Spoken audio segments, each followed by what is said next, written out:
A wild horse vanishes into the forest after sensing something terrifying.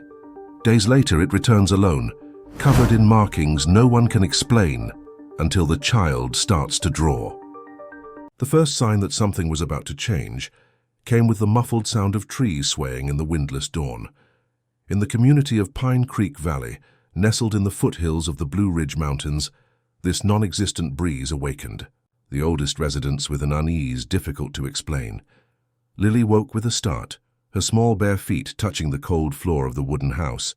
At 6 years old, she already knew that when trees whispered without wind, something important was about to happen. She walked to the window and observed the imposing silhouette of the mountains outlined against the starry sky. "Daddy," she murmured, running to Benjamin Light's room. The farmer, deaf since childhood, always sensed when his daughter approached. It was as if the earth warned him about every movement on his property. He opened his eyes and saw Lily standing beside the bed, her large, worried eyes shining in the darkness. Benjamin sat up slowly, his calloused hands gently touching the girl's face. He didn't need words to understand that she had felt something. Lily had always been special, different from the other children in the village. From a very young age, she said she could feel the ground vibrate when the plants were happy, or that the sky became heavier when the stream waters were sick. "Trees are worried, Daddy," said Lily, knowing he could read her lips perfectly. "They're trying to warn us about something." Benjamin nodded understandingly. In his 45 years living on this land, he had learned to trust the signals that nature sent. And if Lily was restless, there was a real reason for it. Outside, a soft whinny echoed across the property. It was Oakley, the horse with dark coat and abundant mane who had never accepted saddle or bridle. Wild and free, the animal was like an extension of the family, always nearby, attentive to every step Lily and Benjamin took. "Oakley feels it too," murmured the girl, running to the door. Father and daughter stepped onto the porch of their simple but welcoming home. The property stretched before them like a small paradise, orderly rows of vegetables, fruit trees heavy with produce, and in the background, the dense forest that climbed the mountain slopes. Everything seemed in perfect harmony, except for the strange agitation hanging in the air. Oakley approached slowly, his intelligent eyes fixed on Lily. The horse had never allowed anyone but her to touch him, but with the girl it was different. It was as if they shared a secret language, a connection that went beyond adult understanding. "What is it, my beautiful?" Lily extended her hand, and Oakley pressed his muzzle against her palm. "Did you hear the whispers too?" Benjamin observed the scene tenderly. Since his wife had passed away 3 years ago, victim of a fever that doctors from the city couldn't cure, Lily and Oakley had become his only constant companions. Miss Edith, the village elder who helped care for the girl, always said the family was blessed, that there was something special about their land. The farm's routine continued quietly, governed by nature's cycles and Benjamin's patient hands, which cultivated vegetables and fruits as if in prayer. Each seedling was placed in the ground with reverence. The earth responded in abundance, and many said there was a secret on that property, something not visible but felt in the air, in the fruits, in Lily's eyes, which seemed to glow with something more than light. When the first ray of sunlight touched the mountaintops, painting the sky in golden hues, Lily finally managed to fall back asleep in her father's lap. Benjamin remained on the porch, observing his land with a heart full of gratitude, not imagining that in a few hours his peaceful life would be threatened by forces that came from far beyond. Day was breaking in Pine Creek Valley, and with it would come a change that would test all the bonds that united this family to the land they loved so dearly. If this story interested you, don't forget to subscribe to our channel and hit like.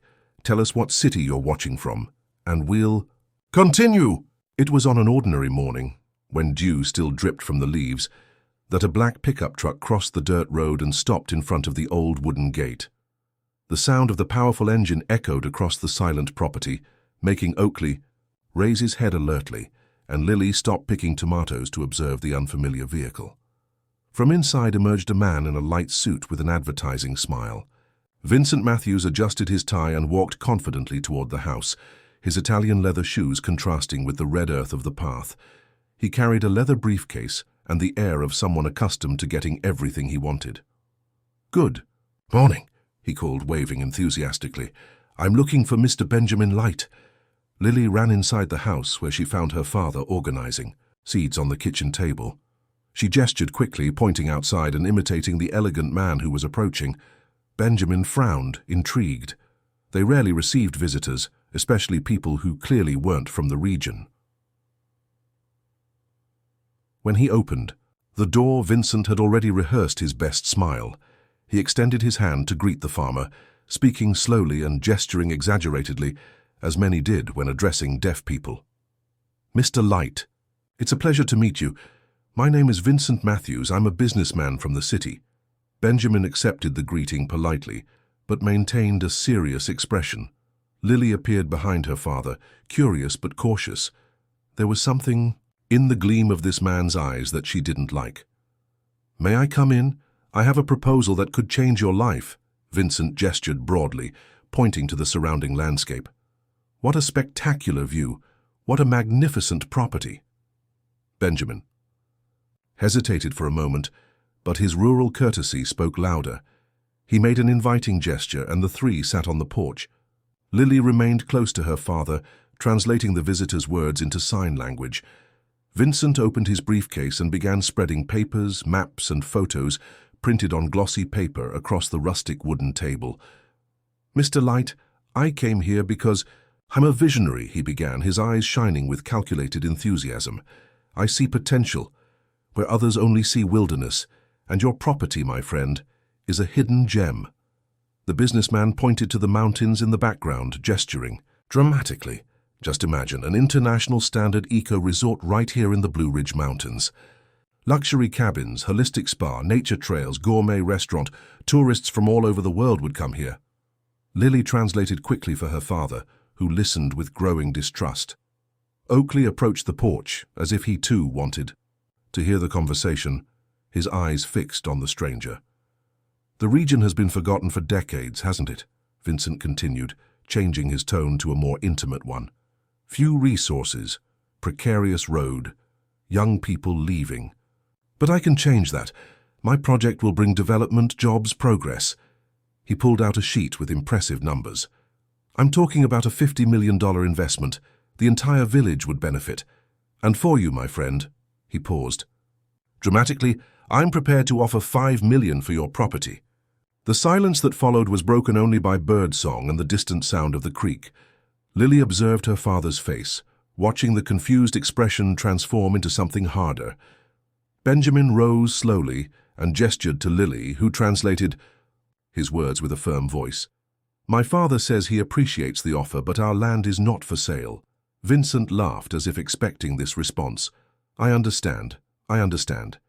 It's sentimental attachment, isn't it? But think about it, $5 million. You could buy an even larger property, more modern in the city." "No," Lily repeated her father's words, her voice sounding more determined. "He says this is our home, our heritage. Here are the roots that he himself planted." Vincent's smile faltered for an instant, but quickly returned. All right, no need to decide now." He quickly put away his papers. "I'll leave my card.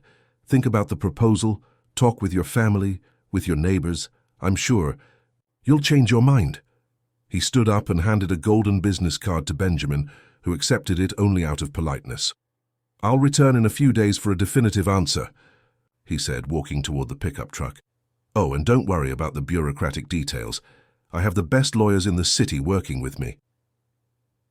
When the vehicle disappeared down the dusty road, Lily noticed that Oakley remained restless, snorting and pawing the ground. The horse seemed to sense that this visit had brought something more than a simple business proposal. The news of Vincent Matthews' proposal spread through the village like running water. At Mr. Walter's general store, men in caps and women in aprons gathered at the end of the day to discuss the matter that divided opinions like a razor. $50 million, exclaimed Mrs. Connie, shaking her head in disbelief. "Do you realize what that means for our community?" "It means we'll become employees on our own land," retorted Mr. Joseph, a retired veteran who knew every stone in the region. Eco-resort. I know how that story goes. Lily was accompanying Miss Edith to the store to buy kerosene when she overheard the heated discussion. The 70-year-old woman, who had cared for the girl since her mother had passed away, observed everything with her experienced eyes. "And Benjamin?" asked Mrs. Connie. "They say he refused 5 million. "He did right," responded Edith with conviction. "Land isn't sold. Land is inherited. That family has deep roots in that soil." "But 5 million, Edith," insisted another resident. "With that money, Lily could study in the city, have a better life." Lily tugged at Miss Edith's skirt and whispered, "I don't want to go to the city. I want to stay with Daddy and Oakley." The old woman smiled and stroked the girl's hair. "See? The child herself knows where she belongs." In the days following Vincent's visit, something changed in the air on the Light property. Lily was the first to notice. During her morning walk to feed the chickens, she observed that the leaves closest to the property line had begun to yellow out of season. "Daddy, look here," she called, pointing to the persimmon tree that had always been lush. Benjamin approached and touched the yellowed leaves with concern. He knew each plant on his property as a father knows his children. Something was wrong. Oakley also began behaving strangely. The horse, which used to graze peacefully throughout the property, now avoided certain spots on the grounds, whinnying uneasily and pawing with his hooves, as if he sensed something invisible in the ground. "What is it, my beautiful?" Lily tried to calm the animal, but he moved away, staring fixedly at the property line. The next morning, small insects appeared lifeless on the still, fertile soil, forming a strange pattern near the fence. Lily observed them with morbid curiosity. "Daddy, why did they get like this?" she asked, pointing to the ants and beetles that seemed to have suddenly stopped moving. Benjamin couldn't answer. In 45 years working the land, he had never seen anything like it. What was most intriguing was the chemical smell that began to appear with the dew, discreet at first, but growing each day. It was as if something was being released into the air during the night, when everyone slept. "The ground is defending itself," Lily commented during lunch, her innocent words carrying a weight that even she didn't fully comprehend. Miss Edith, who had arrived for her daily visit, observed the girl with increased attention. "What do you mean by that, my flower?" "I can't explain." Lily played with her food, thoughtful. "It's like the earth is trying to protect itself from something bad that's coming." That same afternoon, Oakley disappeared. Lily searched for him throughout the property, calling his name with growing desperation. Benjamin abandoned his work in the garden to help with the search, but they found no trace of the horse. "He never leaves the property," Lily cried, clinging to her father. "Never! Something happened to him." Miss Edith was trying to console her when they heard a distant whinny coming from the forest. The three walked toward the sound and found Oakley standing at the edge of the forest, motionless as a statue. What left them even more perplexed was the animal's condition. He was covered in moss of a species that Miss Edith swore had been extinct since her youth, a moss with a golden coloration that seemed to glow with its own light. "Good heavens," murmured the old woman, gently touching the horse's mane. "Where did you go, boy?" Oakley allowed Lily to approach, but his eyes maintained a different expression, as if he had seen something that changed his understanding of the world. The golden moss detached easily from his coat, disintegrating when it touched the ground as if it were made of light. That night, Lily drew in her notebook strange shapes that she said she had seen in dreams, interlocking circles, lines that curved like roots, symbols that seemed ancient and futuristic at the same time. Miss Edith observed the drawings with growing unease, remembering something her own grandmother had told her decades ago, about guardians who protected the mountain and communicated through signs that only pure hearts could interpret. Vincent Matthews returned to the property a week later, this time accompanied by 2 men in dark suits who remained inside a second vehicle. His approach had changed. The smile was still there, but now it carried a coldness that Lily immediately felt. "Mr. Light," he greeted, but without the effusiveness of the first visit. "I hope you've thought carefully about my proposal." Benjamin was fixing the fence when the men arrived. Lily ran to stand beside her father, translating the businessman's words with growing discomfort. You know, I talked with other property owners in the region, Vincent continued, walking through the property as if it were already his. Most are very interested in the project. Some have already signed the papers. It was a lie, and everyone knew it. The community was divided, but no one had sold their land yet. Look here, the businessman pointed to a paper he took from his pocket. Here's the new offer, 7 million, and more. I'm prepared to hire you as a supervisor for the ecological project. Just imagine, 7 million in the bank and still a guaranteed job. Lily translated faithfully, but saw her father's expression harden even more. He says no, replied Lily, her voice firm despite her young age.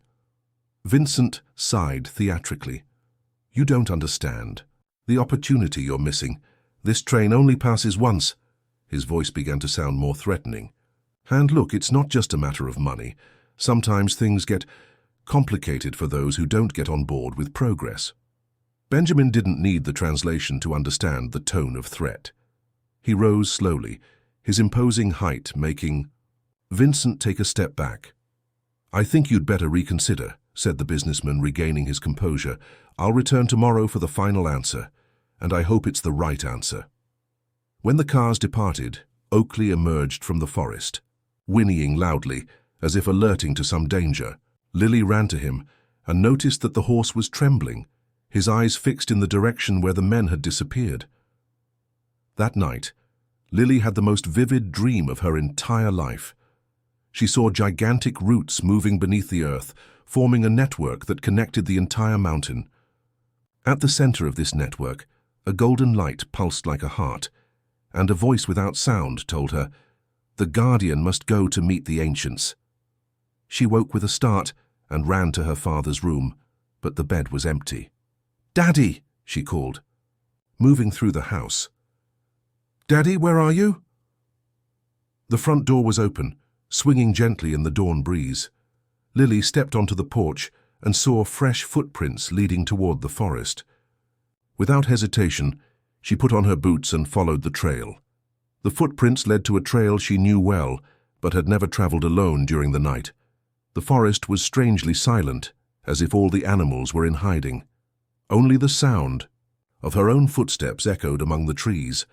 When she reached a clearing near the property boundary, she found her father's boots carefully aligned, as if he had purposely removed them. But there was no other trace. "Daddy!" she shouted, her voice echoing through the mountains. "Daddy!" Only silence answered. Lily ran back to the house and woke Miss Edith, who was sleeping in the guest room. The old woman dressed quickly, and together they returned to the clearing, now accompanied by flashlights and the dawn light.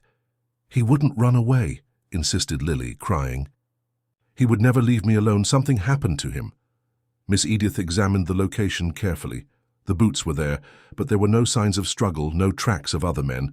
It was as if Benjamin had simply vanished into thin air. I need to call the police," murmured the old woman, but Lily grabbed her by the arm. "No, they won't understand." The girl pointed to the forest. "He's alive, I know he is. He's there, where time breathes." Miss Edith frowned. "What do you mean?" "By that, my flower." "I can't explain," Lily dried her tears, "but I know he's not far away. He's trapped in some special place waiting for me to find him." The news of the disappearance spread quickly through the village. Search parties formed, scouring every trail, every cave, every corner of the mountain, but they found no trace of Benjamin Light. Vincent Matthews appeared on the third day with an expression of false concern. "What a tragedy," he declared for whoever wanted to hear. Poor man, must have been disturbed by the pressure of losing the property. Sometimes, people do foolish things when they feel cornered.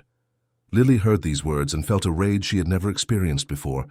She knew that man had something to do with her father's disappearance, even if she couldn't prove it. Oakley, meanwhile, had developed even stranger behavior. He rode through the forest as if searching for something, whinnying into the void, grazing under trees where the soil seemed to vibrate with an invisible energy. It was as if the horse knew exactly where Benjamin was, but couldn't show humans the way to find him. If this story interested you, don't forget to subscribe to our channel and hit like. Tell us what city you're watching from and we'll continue. While the entire village searched for Benjamin, Miss Edith decided to investigate in a different way.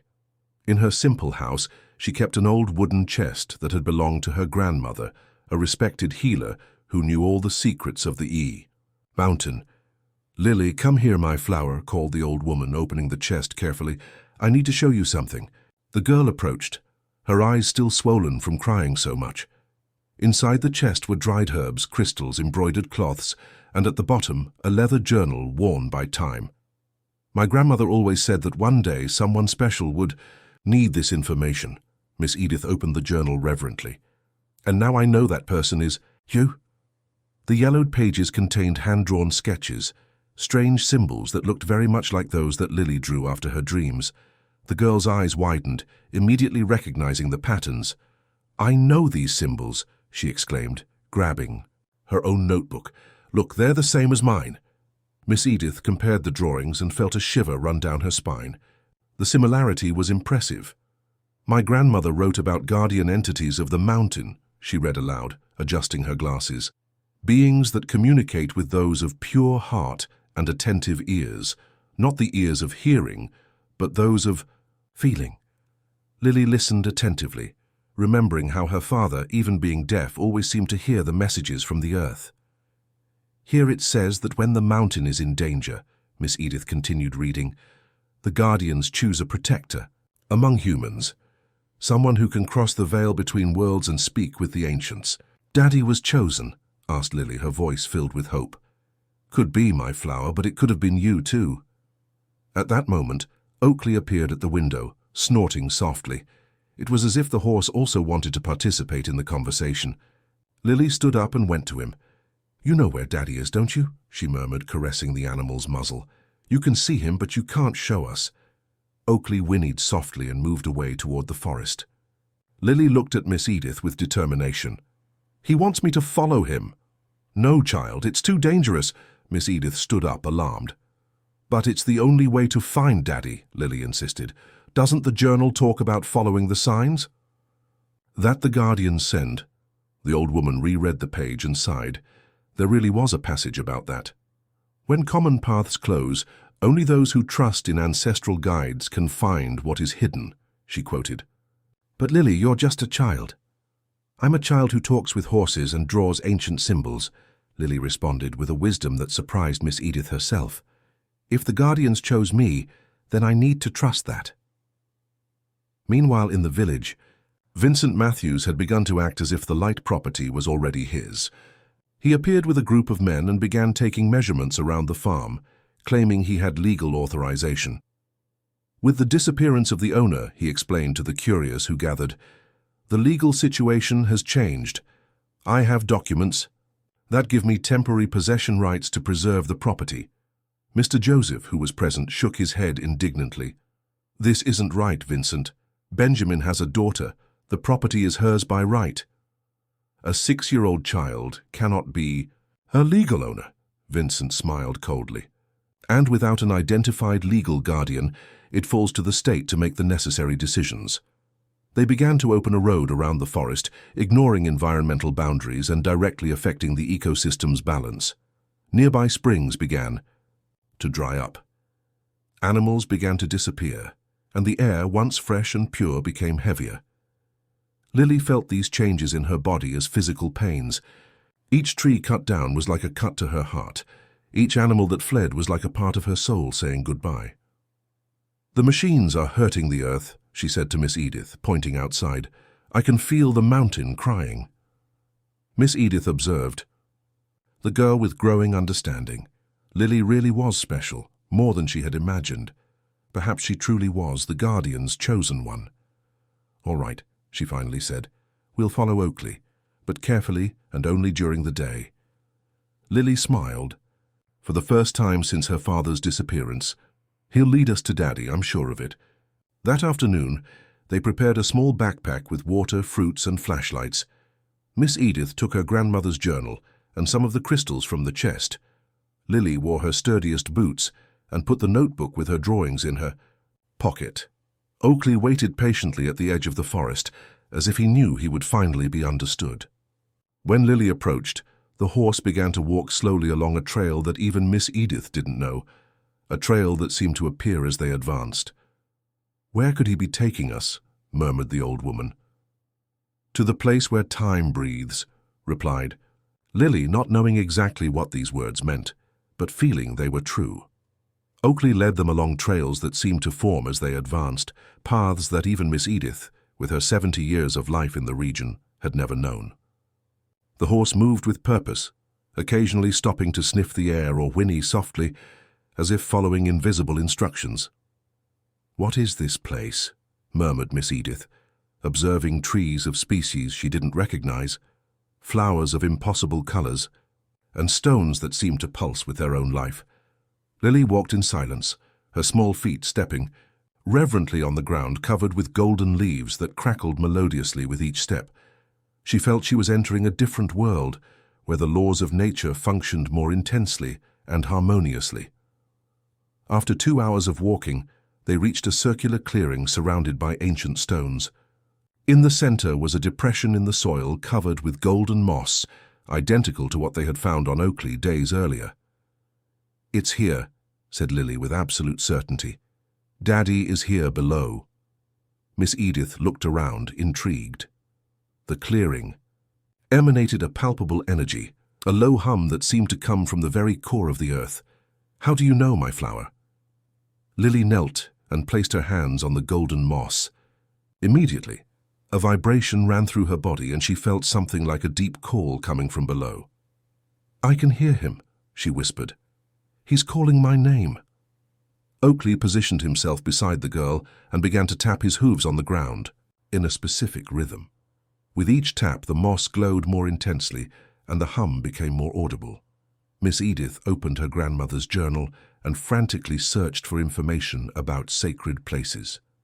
"Here," she exclaimed, pointing to a page. "The sanctuary of the ancients reveals itself only to those who possess the key of the pure heart. The stones will sing, the ground will open, and the path will be shown." As if the journal were an instruction manual, the stones around the clearing began to emit a harmonious sound, an ancestral music that made the body vibrate in tune. Golden moss in the center began to retract, revealing a circular opening in the ground. "My God," murmured Miss Edith, seeing that the opening led to a tunnel illuminated by a natural greenish light. Lily didn't hesitate. She began to descend through the opening, followed by Oakley, who adjusted with surprising gracefulness to the narrow space. Miss Edith, despite her fears, couldn't abandon the girl. The tunnel descended in a gentle spiral, its walls covered, with luminescent moss and intertwined roots that seemed to form intentional patterns. The air was pure and fresh, carrying a perfume of flowers that didn't exist on the surface. "Lily, wait," called Miss Edith, but the girl continued descending with determination, guided by a force she couldn't explain. After 15 minutes of descent, they reached an impressive natural chamber. The domed ceiling shone with thousands of small lights, like an underground starry sky. In the center of the chamber, a raised area pulsed with vivid green light. And there was Benjamin. Mazie, Farmer remained in a state of suspension, not exactly sleeping, but as if in deep meditation. Thick roots and glowing mosses enveloped him protectively, keeping him warm and nourished. His breathing was slow and regular, his face serene. "Daddy!" Lily ran toward him, but Oakley gently intercepted her, blocking her path. The horse whinnied softly and pointed with his muzzle to symbols on the chamber walls. Lily looked and immediately recognized the drawings. They were exactly the same as those in her notebook. "He's safe," understood Lily, her tears of relief mixing with the golden light emanating from the walls. "The guardians are taking care of him." Miss Edith cautiously approached Benjamin and touched his forehead. He was warm, breathing normally, but clearly in an altered state of consciousness. "Why did they do this to him?" she asked, addressing the symbols on the walls as if they were people. Lily closed her eyes and placed her hands over her heart, as she had learned to do when she wanted to hear the messages from the earth. "They brought him here to protect him," she explained, her voice sounding more mature. "Vincent was going to do something bad to him. The Guardians saved Daddy, but they're also waiting for me to learn something important." What do you need to learn? Lily looked around the sacred chamber, observing the roots that formed complex patterns, the lights that danced in harmony, the way everything there pulsed in perfect sync. I need to learn how to awaken the earth, she said with certainty. How to make it defend itself, without anyone getting hurt. Oakley whinnied approvingly and positioned himself next to a specific wall where the symbols were more elaborate. Lily approached and touched the ancient markings. Immediately, visions flooded her mind. She saw the mountain as it really was, a gigantic living being with its own consciousness connected to a network of energy that extended throughout the region. She saw how the trees, animals, streams and stones were all part of the same larger organism. And she also saw what Vincent and his men were doing on the surface, cutting these connections, wounding the mountain being, causing pain that spread for miles. He needs to know he's not alone, understood Lily. The mountain needs to know that there's someone who understands it, who can speak for it. Miss Edith observed the transformation in the girl with admiration and awe. Lily was growing before her eyes, assuming a responsibility that few adults could carry. "What do we do now?" asked the old woman. Lily turned to her with eyes shining with determination. "Now we go up and show everyone that the mountain can defend itself, and that Daddy is fine, protected by the true owners of this land." When Lily and Miss Edith emerged from the underground sanctuary, the world on the surface had changed drastically. The air was heavy with dust and smoke. The sound of chainsaws echoed through the forest, and a wide road had been cut through the heart of the woods. Vincent Matthews had accelerated his plans, taking advantage of Benjamin's absence and the confusion generated by his disappearance. Heavy machinery worked day and night, cutting down centuries-old trees and burying springs that nourished the entire region. My God, what have they done? Miss Edith placed her hands on her chest, seeing the devastation. Lily observed everything in silence, but her small body trembled with indignation. She could physically feel the pain of the wounded earth, each cut tree like a stabbing in her own heart. "They don't know what they're doing," she murmured, her fists clenched. "They think the earth is just dirt, but it's alive, and it's suffering." Oakley whinnied loudly, a sound loaded with urgency and revolt. The horse stomped his hooves on the ground repeatedly, as if trying to wake something dormant. At that moment, Lily fully understood her mission. She placed both hands on the ground and closed her eyes, remembering everything she had learned in the underground sanctuary. "I see you," she whispered to the earth. "I know you're in pain, but you don't have to suffer alone. We can stop this. Together." What happened next left Miss Edith speechless. The ground beneath Lily's feet began to glow with a soft golden light, and this light spread in concentric waves like stones thrown into a calm lake. As the light expanded, visible changes began to occur in the landscape. Leaves that had mysteriously yellowed regained their vibrant green color. Flowers bloomed instantly from branches that seemed lifeless, and a sweet, wild perfume filled the air, replacing the chemical smell of recent days. In the area where the machines were working, strange things began to happen. Engines started failing without apparent reason. Giant vines sprouted from the ground overnight, embracing the excavators in impossible-to-break hugs. And powerful roots emerged from the earth, rising like green serpents reclaiming their territory. Vincent arrived at the construction site the following morning and found a scene that defied all logic. His most powerful machines were completely immobilized by plants that seemed to have grown in a matter of hours. "What the hell is happening here?" he shouted at his operators, who looked at everything with expressions of disbelief. "Sir, we tried cutting the vines, but they grow faster than we can cut them," explained one of the men. "And there's more. The animals are all coming back. Mountain lions, deer, even species we haven't seen in years. It's like the entire forest has resurrected." Indeed, the mountain was awakening. Birds of extraordinary colors flew in organized flocks, singing in harmonies that made the heart race with emotion. Golden butterflies danced between the trees, and even the stones seemed to pulse with renewed life. Lily felt connected to all of this. She could sense each animal that returned, each plant that grew, each drop of water that flowed freely again through the streams. It was as if she were the eyes and voice of the mountain itself. "The people from the village need to see this," she said to Miss Edith. "They need to understand that the land is not our property. We belong to it."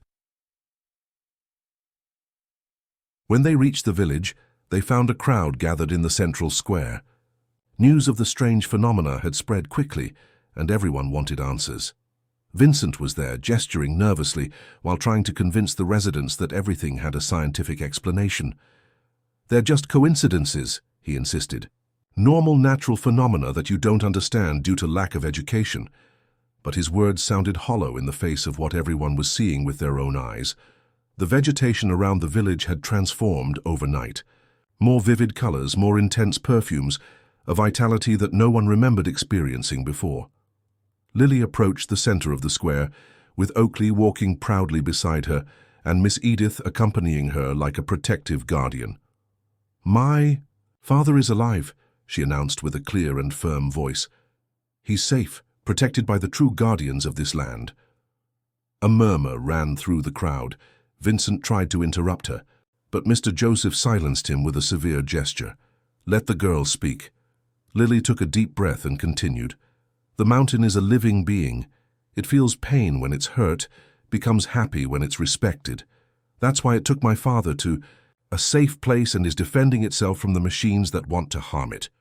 "This is absurd," Vincent tried to discredit the child. "Are you going to believe in fantasies from a 6-year-old girl?" But at that exact moment, as if the earth itself wanted to confirm Lily's words, an extraordinary phenomenon occurred. Golden flowers began to sprout literally under the feet of everyone present, forming a natural carpet that pulsed with soft light. The weather changed. Spiral winds began to circle above the village, carrying seeds that germinated in the air before even touching the ground. And in the surrounding mountains, golden lights began to dance between the trees, as if they were stars that had descended from the sky to celebrate. "The guardians are awakening," said Lily, smiling for the first time in days. "And they have a message for all of us." Vincent looked at all of this with an expression of growing despair. His development plans were crumbling in the face of forces he couldn't understand or combat. The golden lights dancing between the trees began to slowly descend toward the square, as if they were living beings responding to Lily's call. The crowd observed in respectful silence as these lights organized themselves into forms that seemed human, but made of pure, luminous energy. "The guardians," murmured Miss Edith, recognizing the descriptions from her grandmother's journal. Vincent, however, couldn't accept what he was seeing. He pulled a phone from his pocket and began shouting orders. "I want all machines running now. I don't care what you need to do. Cut these plants. Knock down these trees." His voice echoed across the square like a direct challenge to the powers that were manifesting. And it was then that Lily fully understood the true revelation that was about to happen. "Mr. Matthews," said the girl, walking toward him with a serenity that impressed everyone. "You don't understand, do you? It's not just about money or land. It never was." "What are you talking about, child?" he responded nervously. Lily extended her hand toward the golden lights, and one of them approached, enveloping her in a brilliant aura that allowed everyone to hear not just her words, but also her thoughts. "The guardians showed me the truth," Lily continued, her voice now echoing with ancestral wisdom. "You're not really an ambitious businessman. You're a man afraid that your own life has no meaning, afraid that you won't leave anything important behind." Vincent took a step back, his expression of arrogance transforming into surprise. "This is ridiculous. I'm a successful businessman." "No," Lily gently shook her head. "You're someone who grew up far from nature, in concrete cities, and lost your connection to the earth. That's why you feel such a great emptiness that you try to fill with constructions and projects." The golden lights began to move around Vincent, not in a threatening way, but as if they were trying to heal something deep within him. "But the guardians showed me something else," Lily continued, smiling. "They showed me that you can choose. You can learn to listen to the earth as my father learned. You can become a protector instead of a destroyer." It was at this moment that the most surprising revelation happened. Benjamin emerged from the forest, walking calmly as if he had just gone for a long walk. But there was something different about him. His eyes shone with the same golden light as the guardians, and each step he took made flowers sprout from the ground. "Daddy!" Lily ran into his arms, and their embrace created an explosion of light that illuminated the entire village. "My special daughter," Benjamin said, and everyone was shocked to hear him speak clearly. "The guardians gave me a gift. Now I can hear not just with my heart, but also with my ears, and the first thing I want to hear is your voice." Lily cried with joy, and her tears touched the ground, transforming into small golden flowers. Vincent observed all of this with the expression of someone seeing his world collapse and rebuild itself at the same time. How is this possible?" he murmured. Benjamin approached him with gentleness. "It's possible when you understand that being part of nature is much more powerful than trying to dominate it," he explained. "The guardians didn't take me to punish or protect me. They took me to teach me so that I could teach others." "Teach what?" "That there's a different way to live, to build, to prosper." Benjamin gestured to the transformed landscape around them. "Look at our village now. See how it became more beautiful, more prosperous, more alive." It was true. The exuberant vegetation, the animals that had returned, the pure and perfumed air had transformed Pine Creek Valley into something magical. Tourists were already beginning to appear, attracted by the extraordinary phenomena, but they were different tourists. People who came seeking spiritual connection, learning, peace. "We can work together," Lily said to Vincent, extending her small hand to him. "We can create something truly special here, not a resort that exploits nature, but a place where people learn to live in harmony with it." Vincent looked at the girl's extended hand, then at the transformation around him, then at the hopeful faces of the village residents. For the first time in decades, he felt something he had forgotten existed, the possibility of truly belonging somewhere. Slowly, he accepted Lily's hand. The moment their fingers touched, a final golden light descended from the sky and enveloped them. Vincent felt a connection with the earth that he had never experienced before. He could hear the whispers of the trees, feel the pulse of life in each plant, understand that he was part of something much larger and more important than any business project. I understand now," he said, tears running down his face. Forgiveness for everything I tried to do." "You don't need to ask for forgiveness," Lily smiled. "You need to help fix it." And so began a new era for Pine Creek Valley. Vincent used his resources and knowledge to create an environmental education center that became an international reference. People from all over the world came to learn about the sacred connection between humans and nature, about how to listen to the ancestral wisdom of the earth. Lily grew up becoming a bridge between the guardians and humans, always accompanied by Oakley, who never again needed to be wild because he had found a family that completely understood him. Benjamin became the first deaf teacher specializing in communication with plants, developing techniques that revolutionized sustainable agriculture. And Miss Edith finally understood why her grandmother had kept that journal for so many years. She was waiting for the right moment for the ancestral wisdom to be passed on. The full moon nights, when golden lights still dance among the trees of the Blue Ridge Mountains, the village residents gather to hear Lily tell stories about the mountain guardians. And children learn from an early age that the earth is not something we possess, but something to which we belong. The greatest treasure, they all discovered, was not buried anywhere. It was in the deep and loving connection with the living world that surrounded them, a connection that had always been there, waiting only for someone with a pure heart to remember how to listen. If this story interested you, don't forget to subscribe to our channel and hit like. Tell us what city you're watching